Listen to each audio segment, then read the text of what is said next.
Good morning, everyone. This is Ami Clark, licensed clinician and certified end of life doula.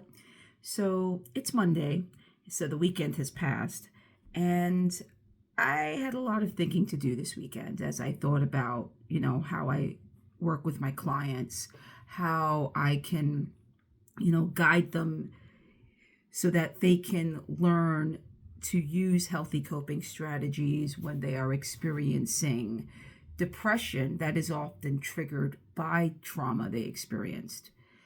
And it's interesting because on Sunday, it was me who was experiencing the depression. I've been going through a lot of stuff, a lot of changes, and one of the changes is dealing with trying to get more clients because I had just left the job that I didn't stay at very long because it just wasn't for me.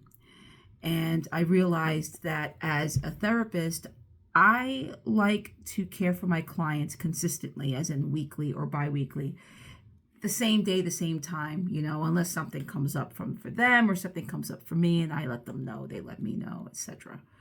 So when I work with clients when they are feeling depressed, I have to remind myself that I too am human, and that's very hard to remind myself of when I am feeling as low as I did on Sunday.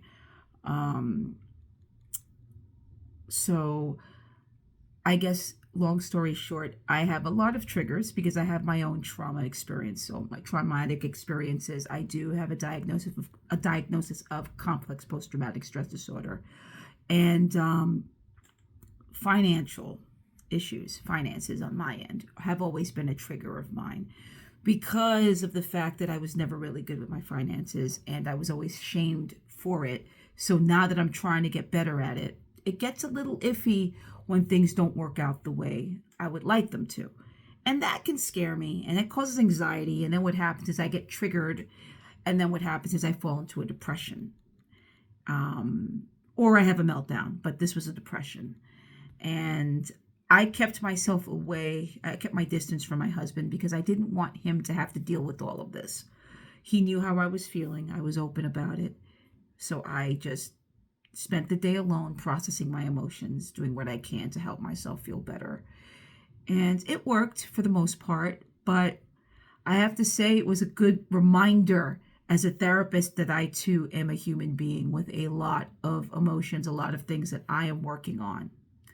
So, my question for all of you, since this was long winded, was when you're feeling depressed, when you're going through a depression, not sadness, very different things, sad and depressed, very different things. When you're feeling that weight of depression that's just pulling you down, what do you do to get through that?